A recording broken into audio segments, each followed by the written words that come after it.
అది కూడా మనకి ముందే ఇంకా 2 రోజుల ముందే ప్రజలకి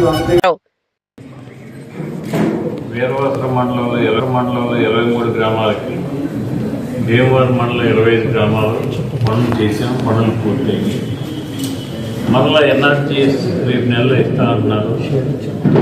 ఇచ్చిన వెంటనే మరలా పనులు మొదలుపెట్టి ఈసారి రోడ్లతో పాటు డ్రైన్స్ కూడా పూర్తి చేయడానికి ఆలోచించారు.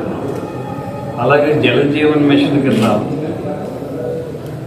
మైక్రో ఫిల్టర్స్ పెట్టి ప్రతి గ్రామానికి నాణ్యమైన మంచినీళ్ళు ఇవ్వాలని చెప్పి ఆలోచన చేస్తాం. మన భీమవరం హెడ్ క్వార్టర్స్ అయిన తర్వాత ఫైర్ స్టేషన్ కొత్తగా గౌతమ్గా 2 కోట్ల రూపాయలతో శాంక్షన్ అయింది. అది మొన్ననే శంకుస్థాపన చేశాం. ఆ పని మొదలు పెడతాం. వీరవాసరంలో కూడా ఫైర్ స్టేషన్ కావాలి, మండల హెడ్ క్వార్టర్స్ అయింది, వీరవాసరానికి కూడా కావాలని చెప్పి ప్రయత్నం చేస్తున్నాం.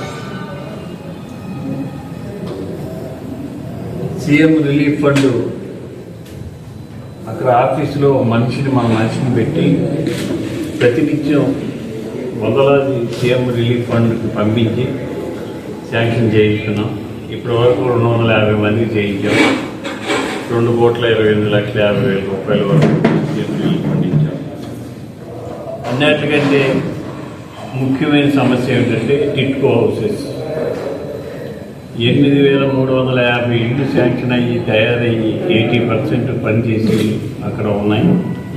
గత ప్రభుత్వం వాటిని ఏమి పని చేయలేదు. మళ్ళీ మన ప్రభుత్వం వచ్చిన తర్వాత